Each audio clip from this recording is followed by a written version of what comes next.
Perfect. Okay, welcome, friends. We're here. I affectionately call this class Protect Your Nest Egg with the capital gains tax changes that happened very recently. There seems to be a lot of questions, confusion. Is it really going to hurt me that much? Is it the worst thing Canada ever did? Has this happened before? What's going to happen in the future? Am I never going to buy real estate again? Is the country going to explode? These are the range of questions I've got. So I thought we cleared the air, and I think this conversation about the changes rolls perfectly into one of Fabio's expertise in estate taxes, which we've talked about before. But again, this is a topic that's not the easiest to grasp your first time. So it's important to have the conversation and to listen to this stuff over and over again. And if you're wanting to do some more estate planning, I highly suggest you talk to Fabio. We'll share his contact information, and I'm happy he's on here doing this. So we'll keep it short and sweet. Fabio, thanks for doing this, and let's jump right in. Oh, we lost you, buddy. Lost your sound. Sorry, I hit mute. There you go. What I'm going to do, I'm going to run through the slides. I'm going to run through the technicalities. I'd like for everybody who is participating to just jot down their questions, and we'll kind of take them up at the end. Okay. So just jot down your questions either on a piece of paper, on your laptop, on your notes, or even, to be honest, even better, in the chat. Put your questions live as your questions are coming up in the chat.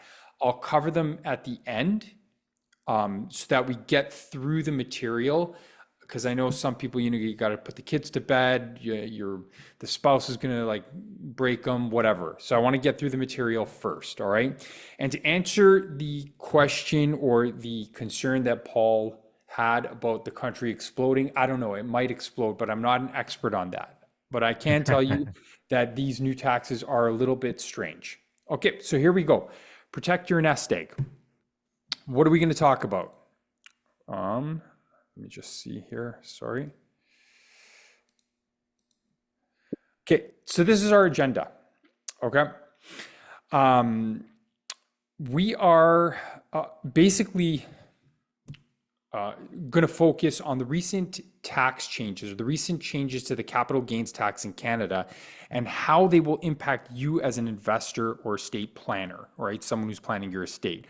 We're going to walk through the new regulations or implications, and actionable strategies that you can consider with respect to these new taxes. Okay, so the new taxes, we're going to dive deep into them, what they are, when they were introduced. It's honestly a very critical topic for anybody with investments in real estate, stocks, or any other capital assets. Okay, we're going to cover what it is first, what the capital gains tax actually is, and understand the details, and that's going to set the foundation for our discussion. How it affects you. Next, we're going to look at these changes and how they affect you directly, whether you're an individual investor, whether you're running a business. These changes are going to have a significant impact on your tax liabilities for sure. Okay. We're going to look at how it offends the overall tax policy in Canada. Okay, we're going to discuss these changes and how these changes conflict with the broader principles of tax policy in Canada. Okay, the new inclusion rates, they may create disparities and unintended unintended consequences that really go against the objectives of a fair tax system. Right. Undoubtedly, investors are going to need to adjust their strategies. We're going to explore how these tax changes are expected to influence investment decisions and behaviors, potentially leading to a shift in the market dynamics. We're going to look at how it affects your estate as well. Okay, there's important considerations, how these changes impact estate planning. With the higher inclusion rates, the tax burden on estates could honestly increase significantly. This could affect how you pass your wealth on to the next generation. And obviously, we're going to see what we can do about it. Okay, we're going to explore what you can do about these changes. We'll cover various strategies from staggering sales to estate freezes and how to mitigate the impact of these new taxes, essentially. And then finally, if we have time, I'm going to run you through a small case on permanent life insurance and how permanent life insurance can be used still to circumvent some of these issues. All right, so who are we? For those of you who don't know me, and why would you know me? I'm not famous, right? I'm Fabio Campanella. I've been a tax and financial planning specialist since 2002. I co-founded the Campanella Group with my wife, Lisa Marie Campanella. And really at the Campanella Group, we specialize in the integration of tax, financial, and estate planning for high-income earning Canadians, entrepreneurs, and real estate investors. You can see our three mugshots. These are the three people that head the various departments. I head the team, but I concentrate on tax planning, investment advisory, and the utilization of advanced life insurance strategies for high net worth families. My wife, Lisa Marie, she heads the accounting and tax compliance department. And my childhood friend, Nick Lenaro, he heads the life insurance department. So all three of us are CPAs. And in addition to being a CPA, I'm also a certified financial planner, a chartered investment manager, a licensed investment advisor, and a licensed life insurance advisor. So if these topics, like this specific topic or these types of topics, are of interest to you, you can follow us. You can go to our website. We have a bunch of information there. You can follow us on YouTube, which we're going to be putting out a ton of content there at the Campanella Group. And then on Instagram, either the Campanella Group or fab.campanella. And once again, if you are interested, I am publishing a new book. It is currently being edited. You can go to taxfreeinvesting.ca to sign up for a notification of when it will be published. The book is called The Whole Life Solution: What Every Canadian Should Know About Building, Preserving, and Transferring Tax-Free Wealth Using a Whole Life Insurance Policy. I am giving away the digital copy for free. If you prefer the paperback copy, you can get it on Amazon. And this book is going to walk you through the 5 major challenges that you will definitely encounter as a Canadian trying to build wealth and trying to leave a legacy. And I'm going to show you how to use life insurance properly to address these problems without getting stuck in some sort of a policy that you don't want or don't need. All right. So let's start with the fun stuff. Okay. So we're going to be discussing the changes to the capital gains inclusion rate in Canada as outlined in Budget 2024, this year's federal budget. So prior to July 25th, 2024, only half of any capital gains are included in a taxpayer's income. This is known as the capital gains inclusion rate. All right. The same rate is also applied to capital losses. However, in Budget 2024, the government proposed to increase this rate. For corporations and trusts, the inclusion rate will go from 1/2 to 2/3. For individuals, the increase to 2/3 will apply to the portion of capital gains exceeding $250,000 in any given year. These changes were set to take effect on June 25th, 2024. So the government has reinforced its intention to create a fairer tax system by introducing these new laws, stating publicly that only a small fraction of the wealthiest population will be affected by these new measures. They've literally officially stated that this initiative is a significant step towards a more balanced and equitable tax system in Canada, ensuring that higher earners and large entities contribute a fair share of their income to capital gains. Honestly, I'm going to let you guys independently be the judges of that. I don't think this is going to affect only the rich, and I don't think this is only going to affect the large institutions. I think it's going to affect a lot of middle-class individuals who have been trying to build wealth for a number of years. So let's take a look at a numerical example of how this works. If you look on the left, what you will see is before July 25th, 2024, a corporation and an individual, okay? And then we'll take a look at after, when the new tax rates are implemented, which they are implemented right now, okay? So we're going to assume a flat tax rate of 50% for all scenarios. So let's consider a real estate asset, right? like a house, for example, um, with a with an adjusted cost base or a purchase price of $500,000, which the taxpayer subsequently sold for $1.5 million. Okay. This is going to result in a capital gain or a raw capital gain of $1 million. Easy math. All right. Before the new laws were implemented, for an individual with a 50% inclusion rate, the taxable portion of the gain was $500,000. And using a tax rate of 50%, the total tax owed was $250,000. Now, for a corporation, the calculations are basically the same. It's a lot more complicated because we have something called the capital dividend account, we have RDTOH, we have a dividend that has to be paid out, and then there's over or under integration depending on the province. But in essence, plus minus a couple of percent, depending on the province you're in, you're going to end up paying $250,000 of tax if your marginal tax rate is 50%.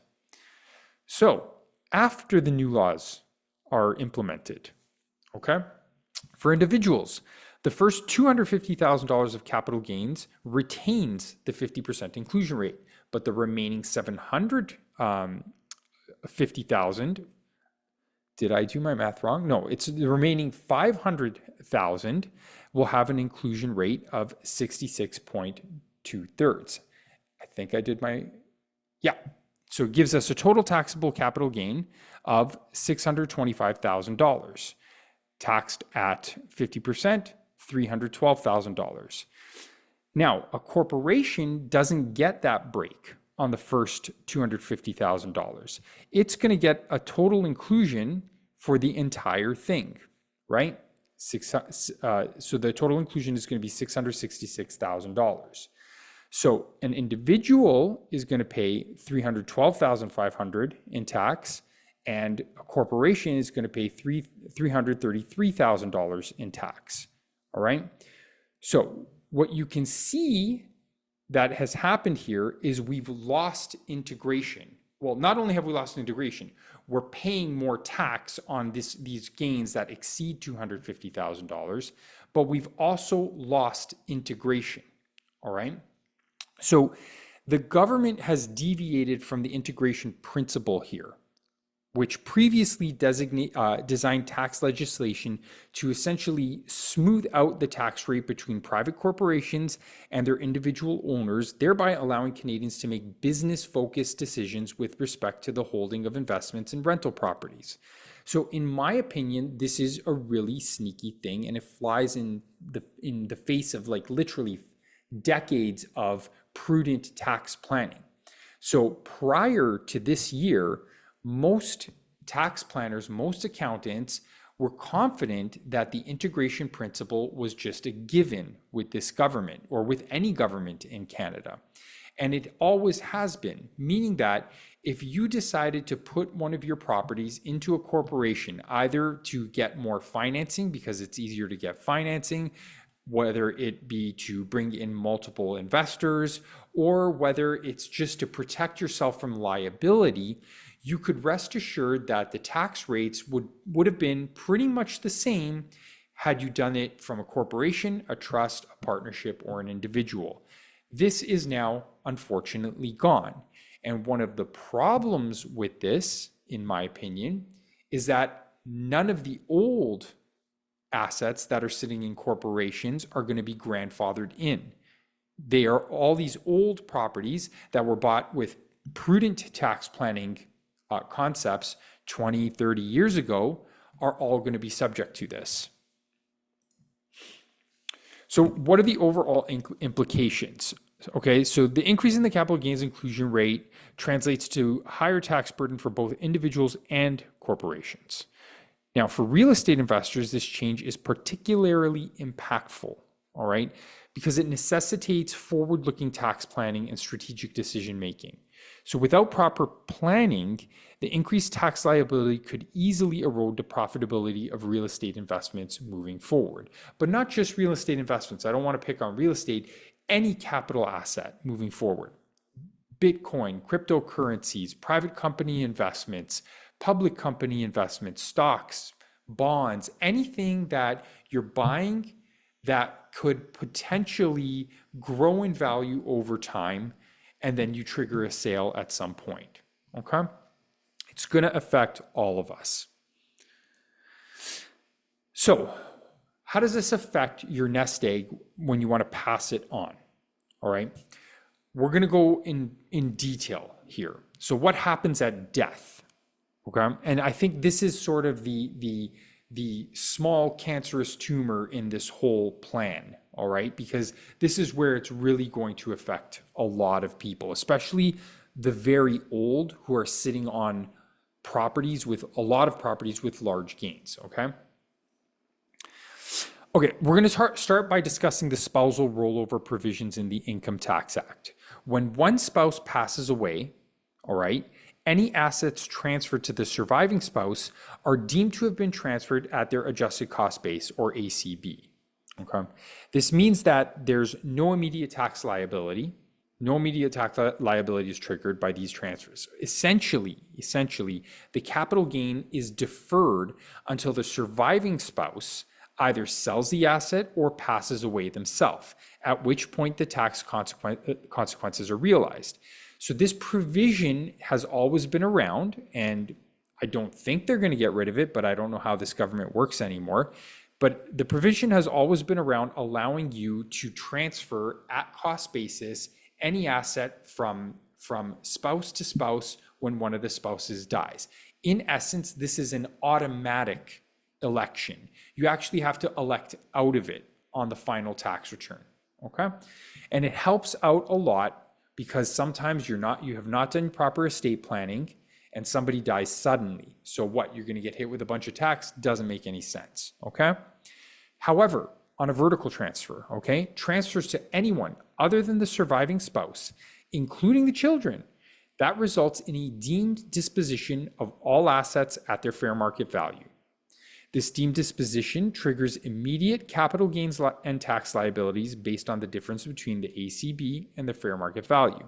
Okay. If you look at our previous example, if a property with an ACB of $500,000 has a fair market value of $1.5 million at the time of the owner's death, you get a capital gain of $1 million. Whether you sold it or not, it is deemed by law to have happened. Okay. This gain is then subject to the applicable inclusion rates and tax rates, leading to potentially significant tax liabilities for the estate and obviously the kids, the heirs. Now, if that wasn't bad enough, you're also going to get kicked in the you-know-what by the provincial government, all right? So in addition to the capital gains tax, there's also the matter of probate fees. Okay. In Ontario, probate fees are 1.5% of the fair market value of all assets included in your will or that get sent to the courts for probate. This means if the estate includes substantial assets, the probate fees can further increase the financial burden on the beneficiaries. For example, the estate that we valued, this imaginary estate that we valued at $1.5 million, would incur probate fees of $22,500. Adding basically another layer of costs to the estate on top of all the capital gains taxes that have to be paid. Okay. So the impact of the new capital gains inclusion rates, honestly, is significant. Okay. Particularly for those families with multiple rental properties or cottages they want to pass down to their children. The increase is basically from 50% to 66 2/3% inclusion rate on everything over $250,000 at the time of death. And if you got 5 properties, they're all sold, quote unquote, at the same time. Okay.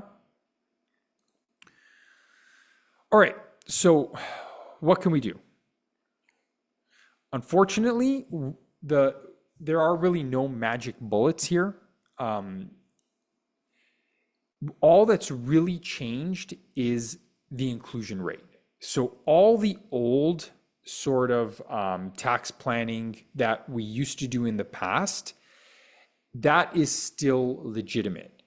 But we do have to change things sort of moving forward, because tax planning moving forward, it's a little bit different, especially with the use of corporations. So one of the things we can do is the staggered sale of properties, okay?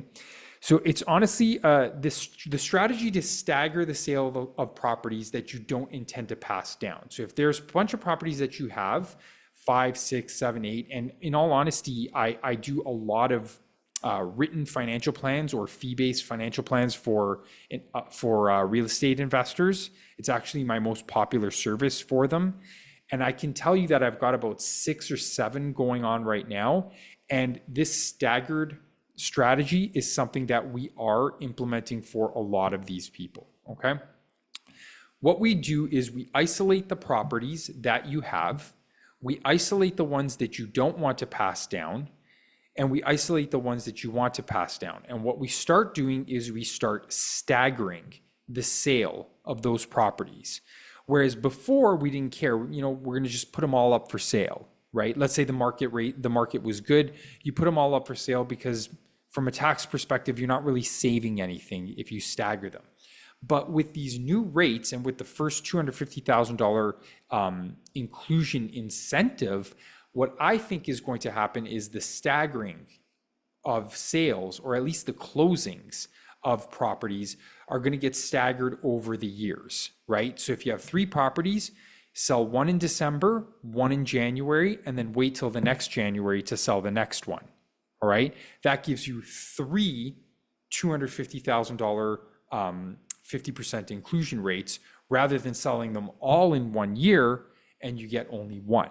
So you save a bit of tax. And I think this is something that will end up happening for people that have multiple properties. Okay. The other thing that we're looking at is inter vivos, or during your lifetime's transfers. Okay, so that's another strategy. It's really to make inter vivos transfers of properties to your children.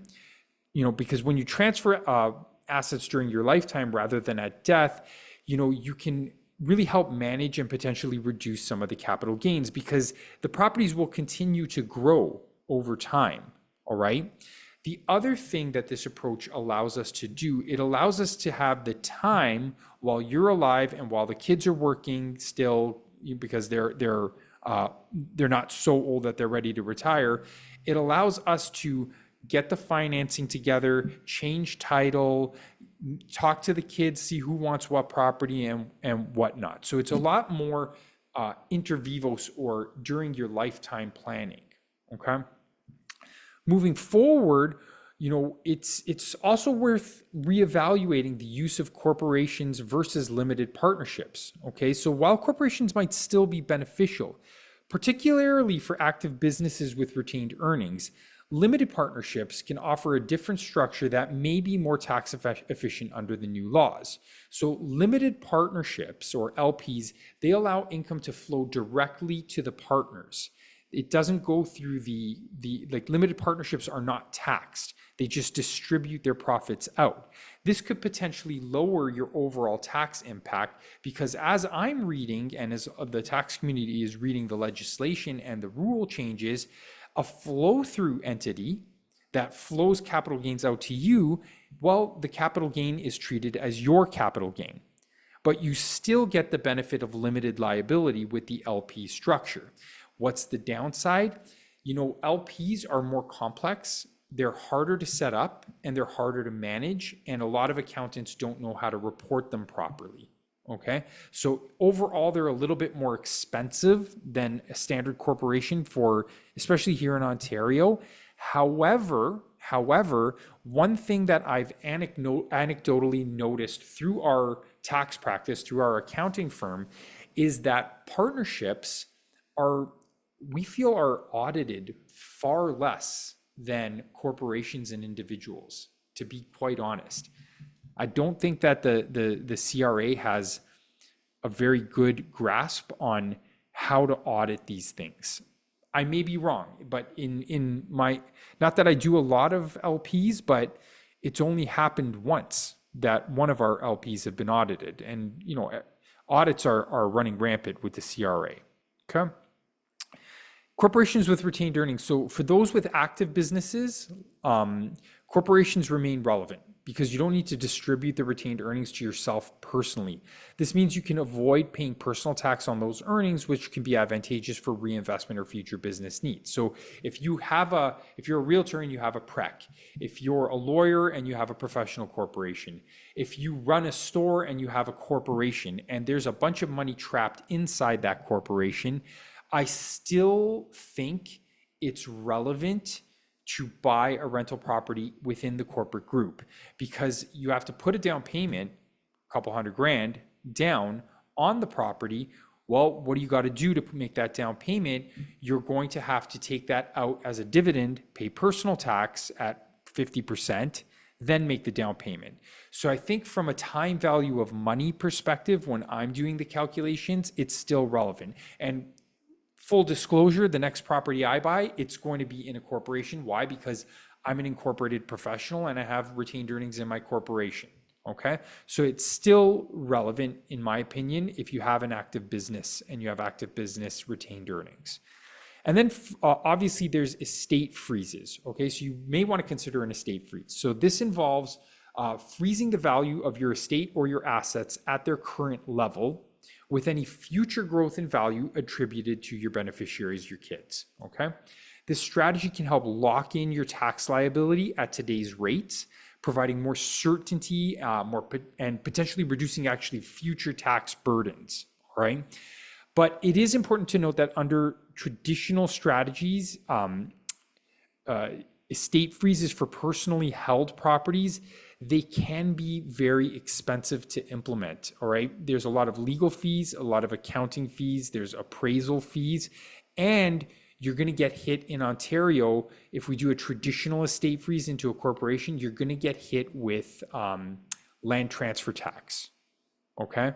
There's no mirroring provision in Ontario that allows you to transfer to a corporation properties free of land transfer tax, but there is for tax. It's called a Section 85 rollover. We use it all the time. And then finally, you may want to consider purchasing permanent life insurance. Okay, so a life insurance policy can provide the liquidity needed to cover capital gains taxes and other estate costs. This can help ensure that your beneficiaries, are not stuck searching for money, refinancing properties and the such. When you do die, they'll have the money tax-free, quick access to the money right away, right? The downside to it, you'll see in our example, is you actually have to have the money to be able to pay for the life insurance. So how does life insurance help? Okay, so if you remember from earlier on, our biggest estate planning problem, it lies in taxes owing on the second death of a couple. Okay, so let's take a look at a real world example using the old capital gains rate. So I took, this is an actual example, okay? So a Toronto single family home purchased in 1985, you would have bought it for just under 110 grand. The value of that same home, if you had sold it in January of 2022, was just over 1.3 million. So the increase in value was $1.237 million, right? This is just straight info from Treb, okay? So what's the amount that we have to add to the terminal tax return? Half of that, 618 grand. The highest federal tax rate, highest federal marginal tax rate in Ontario is 53.53%. Therefore, your state would owe $331,000 of tax. But the pain doesn't end there. Doug Ford wants his cut. He's going to take $1.5 million of the 1.5% of the fair market value, $20,000. Okay. Overall, $351,000 immediately owing on the second death. Okay. So who's going to pay this tax? All right. What if you have 3 children, but only 2 rental properties, and they don't work well together, these kids? Okay. What if one of the children, you have 2 children, and one of the child wants the rental properties, but the other one wants cash? So these are the second level problems that you're going to run into, other than who's going to pay the tax, right? Because every single one of your heirs, every single one of your children is going to have like a different desire for your estate and a different personality. I can already tell you with my two children, one of them is super business oriented, and I can guarantee she's going to want to inherit properties. She's going to want to inherit investments. She doesn't mind the complexities. The other one doesn't want to hear about any of that crap. It's like, cut me a check, if anything. I don't want to deal with this, right? So you have to think about that. And that's how life insurance can come into play. So I'm going to give you a very, very simple example of how life insurance can come into play. So let's take a look at this situation here. Mom and dad are both age 60. They're in good health and they're non-smokers. Let's say they have a good portfolio of stocks and real estate. Okay. Let's say they recently sold a problem rental property and they were left with a bunch of after-tax cash in their pocket, which is very, very common for my clients who come to me for written financial plans between the ages of 55 and 65, right? There's just that one property that something always broke down. There was always a bum, tenant, whatever the heck it was. They're like, you know what? I'm done with this one. I'm ready to retire. Get rid of it. Okay. Now they want to pass their cottage to their children free of debt. They don't want their children to worry about paying the eventual tax bill. And let's assume for simplicity's sake that all of their other assets are dealt with in a state freeze or some other means. Okay. All right. We're going to take a look at their projected tax bill on the cottage. Okay. The cottage purchase price, let's make it up, $560,000. Based on actuarial tables, we are estimating that the second of them will die at age 85. Okay. So in 25 years. Assume a 4% compound growth factor on the cottage. All right. So it's going to grow 4% per year. We're estimating at their second death about $1.5 million in fair market value on the cottage. Okay. The gain at second death, $932,000. Under the old regimen, I didn't update my numbers for the new regimen, just keeping it with the old one. Under the old regimen, 50% of that would go to taxable income. At 53%, 250 grand. I'm just using round numbers here to make it easier. So we are projecting, and this is what we actually do in financial plans and when we do insurance needs analysis, we're projecting a tax bill of $250,000 just on this isolated asset. Okay, we're assuming all the other assets are taken care of. So the couple wants a guaranteed solution to their tax issue. Guaranteed. They want zero chance of loss on any of the money that they set aside for the purpose of this cottage. It really means a lot for them to have the cottage go to the kids. Okay. And they're projecting themselves to be in a high tax bracket until they die, right? So throughout their retirement, because they've got CPP, maybe some pensions, some RIF payments, taxable income from stock dividends, taxable income from capital gains, and taxable income from a portfolio of rental properties that is pretty much paid up and mortgage free. Okay. So, they could buy GICs, but that's really out of the question because GICs, A, don't pay that well, number one, and B, they're going to lose the majority of their interest to tax from the GICs. So what do? So in this simplified case, we decided to go to universal life insurance, which is not the topic of the book that I just wrote. I very rarely use universal life insurance, but in this example, I'm using universal life insurance because it's easier to explain how the insurance strategy works. Okay. So they buy a universal life insurance policy with a guaranteed death benefit of $250,000. They make an annual premium of $3,761 per year. When they make that for 25 years. So when the second person dies at age 85, therefore their total payments are $94,000. And when the second person dies, they get tax-free $250,000. All right. So the rate of return projected on this this was using actual Manulife numbers. Okay. So as soon as this gets locked in, it's guaranteed. The 250 is guaranteed and the 3,700 is guaranteed. It can't go up.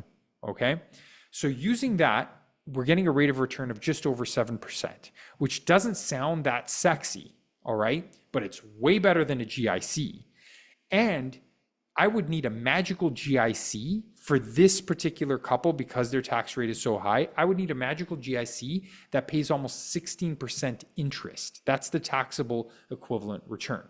So you get a guaranteed premium, guaranteed payout, zero chance of loss, zero taxes on the gains. It's super easy for them to understand. And if they want, this policy is designed to allow for additional deposit option, meaning that there's kind of like a TFSA component on the side that they can over contribute to, usually to the tune of 10 times the original annual premium, and that grows tax-free as well. Okay, so this is a dumbed down, simplified version of how we utilize life insurance to help offset capital gains taxes in the end. Okay. All right. So that takes you through the technical component of this presentation. And now we're going to go to the component that I think everyone actually really cares about more. Is going to be asking me questions. All right. So I see that we have a couple. Okay, Paul. So yeah, those are just my notes in there that I was Yeah. just kind of picking up as we were talking there. So Yeah. it seems like they're punishing corporations more than personal. And I mean, is there any? I mean, I don't expect you to know the exact answer, but is there any indication as to why that's the case? Like, doesn't make sense. Well, it would make sense if you follow the money, because what are the biggest gains? I get it. So the corporations have the most gains to be had, so they're trying to put. Okay, I get it. You got it, right? So when do you usually put properties inside of a corporation? You usually put properties inside of a corporation in two occasions, okay? One, when you are getting multiple people's money together to buy very large properties, okay? Strip malls, this, that, and the other, okay? So let's say 5 people get together, they buy a strip mall for $2.5 million 20 years ago, and now it's worth $25 million.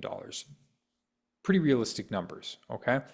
Mhm. They know that if it was, number one, it's hard to make the rule saying, okay, well, there's 5 people, so there should be 5 exclusions to the $250,000 inclusion rate, okay?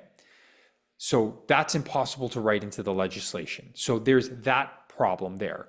The other problem is if they give corporations the ability to take $250,000 50% inclusion, all right, what are we going to do?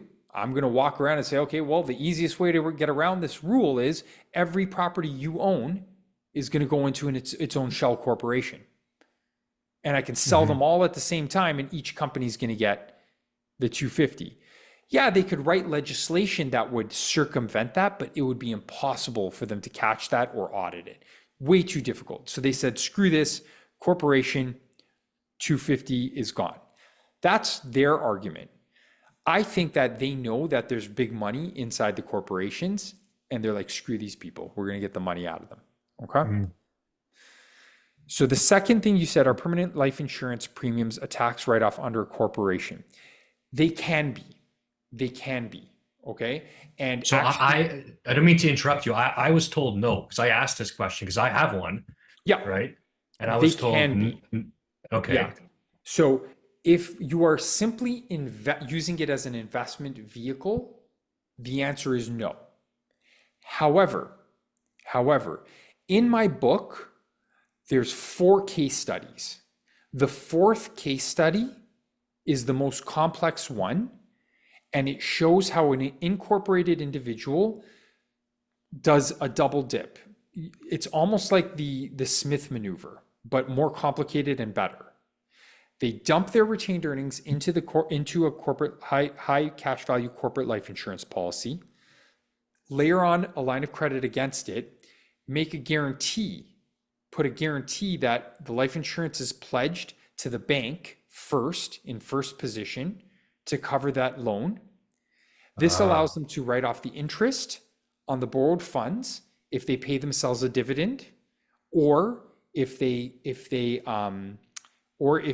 invest the money, okay? And it allows, within certain limits, a deduction of the net cost of pure insurance on the policy. So it's a complicated strategy, but the thing is, if there's enough money on the table, it can be done where we can structure it in that manner, okay? Okay. And then you asked about the UL policy, cheap for someone 6 year. Yeah, if you're in good health, all right, if you're in good health and we do a joint last to die policy, it'll drop the insurable age to that of, let's say, a 52-year-old usually, because we have 2 lives, because the death benefit gets triggered on the second death, not the first death. Okay, I see. Because that looks like a really reasonable solution to balance out any Yeah. capital gain that's going to be owed, right? Yeah. Especially. So I used UL because UL comes out the for the same death benefit, term policies are the cheapest. UL policies are the second cheapest. Whole life are the most expensive. But when you strip away the investment component and you take a term policy that goes to term to 100, which is a form of permanent insurance that you just keep paying until you die, they all cost the same. Okay. Yeah. But universal life, I'm not a big fan of it, but I do use it when you want to know a guaranteed flat death benefit that won't grow unless you over contribute. Whole life policy death benefits always grow. Okay. Yeah. Yeah. Fair enough. Okay, so Ursa, I own a detached house as primary residence. I'm building a fourplex. Once I sell the fourplex right after the construction, will that trigger a capital gain? What if I live in one unit and then rent out the other 3? Okay, so what we're getting into here, if you're building a fourplex, all right, now I forgot the legislation for the HST, if it's 4 or 5, because I just went to Florida and there's a difference between a 5-plex and a 4-plex in Florida, but here I think it's 4. Anyways, so you're building a 4-plex. Right off the bat, you may have an HST issue. You may have to self-assess HST. I can't remember if the cutoff is 4-plex or 5-plex. It may be 4, maybe 5. I'll get back to you guys on that. So there could be an HST issue that you might not even know about right there. If you sell the property, you have to watch out for the new flipping rules, okay? Because it depends on how long you've owned the property. When it officially closes, you may be caught under the flipping rules for the 12-month flipping rules, meaning that it won't even be a capital gain. It's 100% business inclusion. If the flipping rules don't apply to you, then you've got to go to the common law rules. And there's a whole list of things that says, okay, what was the purpose of this, dot, dot, dot, dot, dot, dot, dot. And if you build it, flip it, and you never put any tenants in there, guess what? It's business income, 100% inclusion, all right? If you sell it and it's not business inclusion, whether it is a principal residence or not, that is considered a capital gain. You can then make the principal residence exemption election should you wish, okay? If you qualify for that election. If it's a fourplex and there's 4 independent units, I do not believe that you will qualify for the entire structure. You may qualify for one quarter of the structure, okay? Likely that's going to be the case. If that's the case, okay? But you have to live in it for at least 12 months to avoid the flipping rules, okay? If you need to sell it, you sell it. If you make money, you make money. Because it's a new build property, you will have to charge HST to the eventual buyer, okay? Because it's a new build property. Any substantially renovated or new build property attracts HST. So there are all these factors at play. You may want to consider putting long-term tenants in. If you have to self-assess HST, You get a portion of that back when you put the long-term tenants in. If you don't have to self-assess HST because you get an exemption, God bless, you don't have to do it. That's perfect.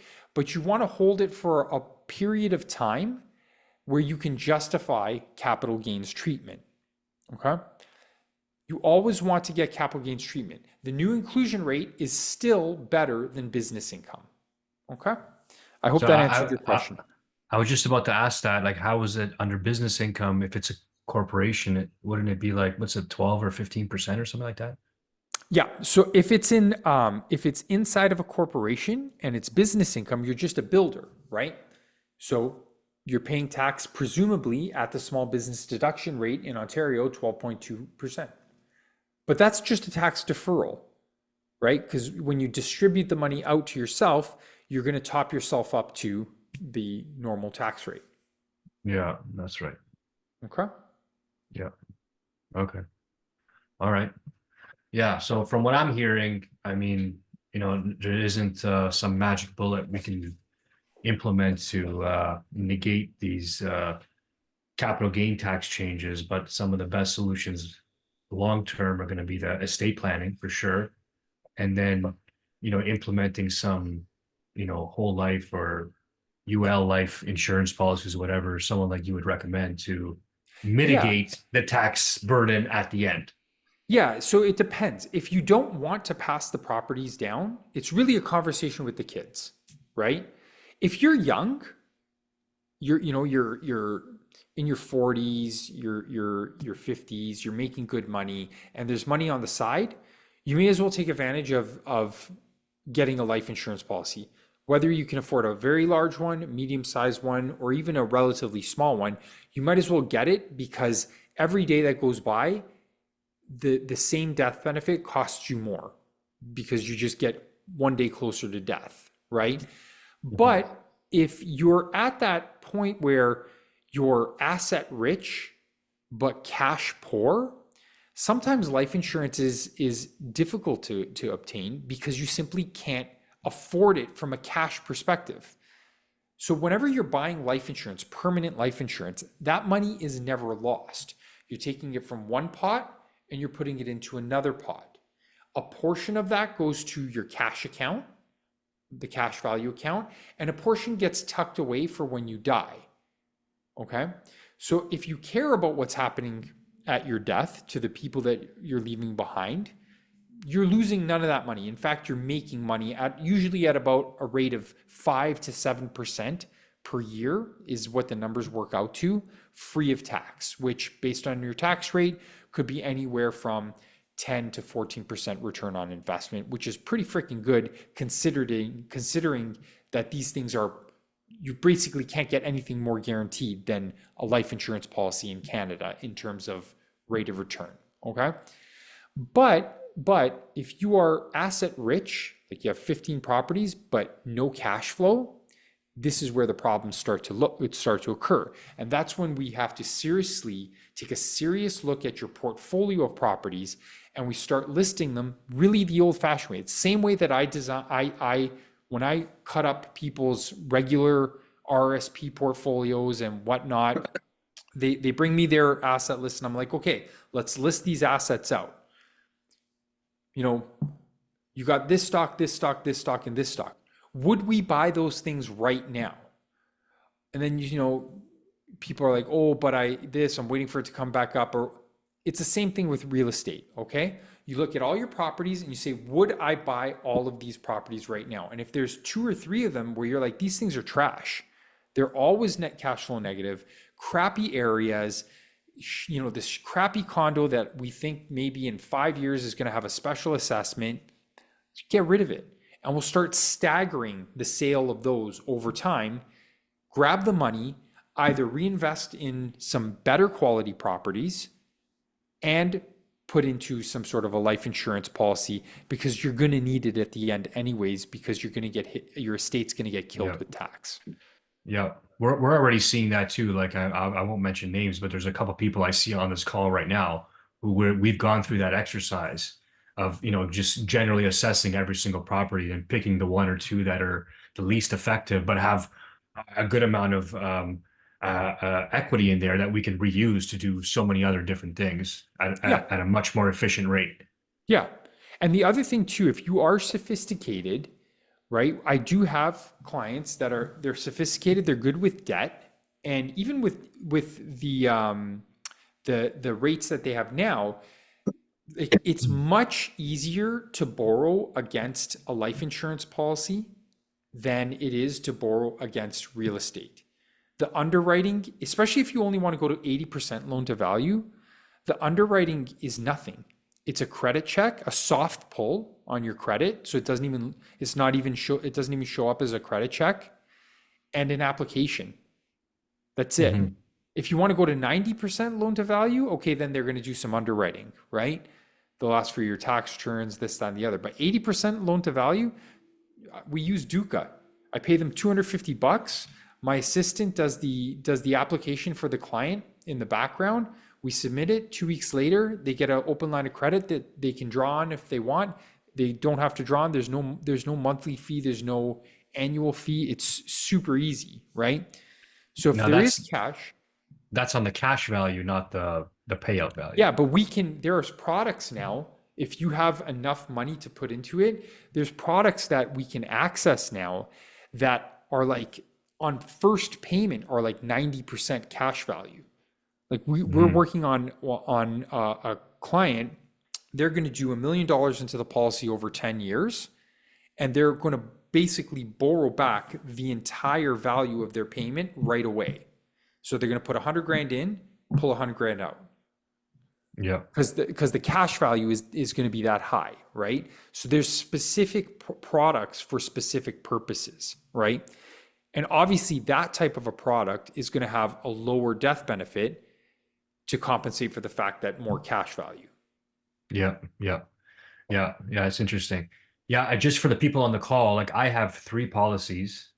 Like I have two UL policies that we just got, years ago before I was if people don't know on the call, I was a firefighter in Toronto before, I became a bigger real estate investor. I eventually retired about 5 years ago, but before I got hired in the job, I was like, oh my God, I better get some life insurance before it doubles on me.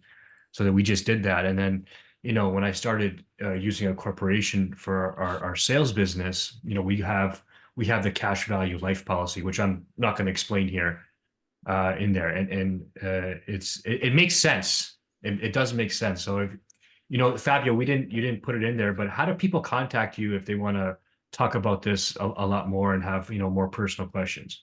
Oh, I'll show you. There's a really easy way. You go to campanellagroup.com. Let me share my screen. Campanellagroup.com, and you just click on this book a consultation. Right Okay. here. That's it. Super easy. I mean, I'll send this out with the recording, but just in case somebody wants it here, I'm going to type it in there. Yeah, Campanella Group. Campanella. I'll type it in.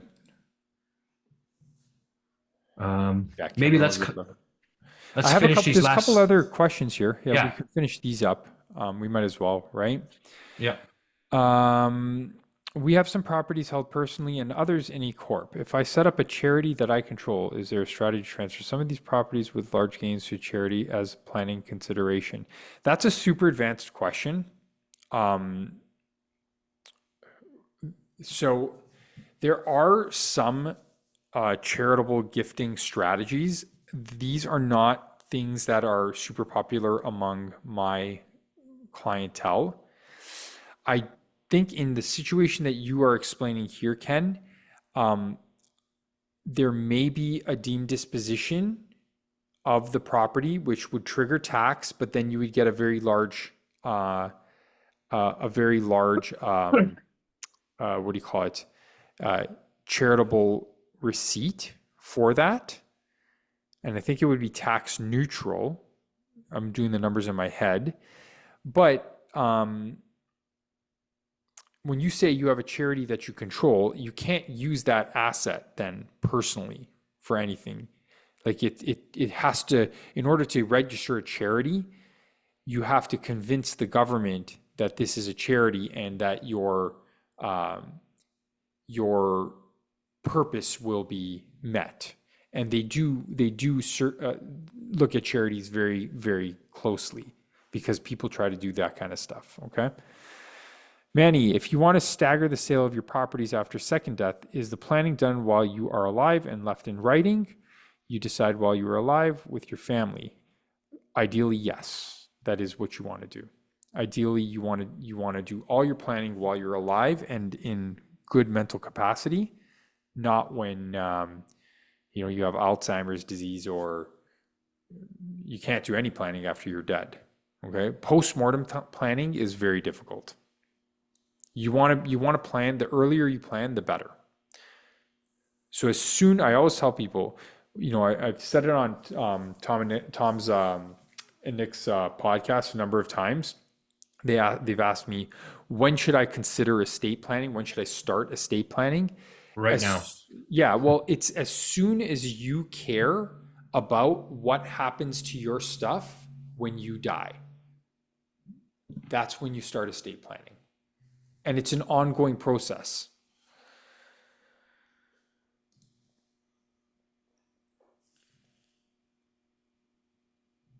Okay, if there's no other questions, why don't we end it there? I think some people got some thinking to do. Yeah. I can see some faces and eyes twirling. But this is why we do this, because we got to stay on top of changes and make sure we're always ahead of the curve. So I highly suggest talk to Fabio, talk to whoever your advisor is, and get on this stuff now before it's too late. Because you don't want to stop making investments. That's a terrible idea. And I know I'm a salesman, so don't believe anything I tell you. But I'm practicing what I preach. Just because there's an obstacle in front of me doesn't mean I'm going to go run to the hill scared. So we'll leave it at that. I think everyone here is very smart, very intelligent people. You guys can make that you can discern that for yourselves, right? So let's thank Fabio, and everybody have a glass of vino and enjoy your evening. Bye, guys. Ciao, ciao.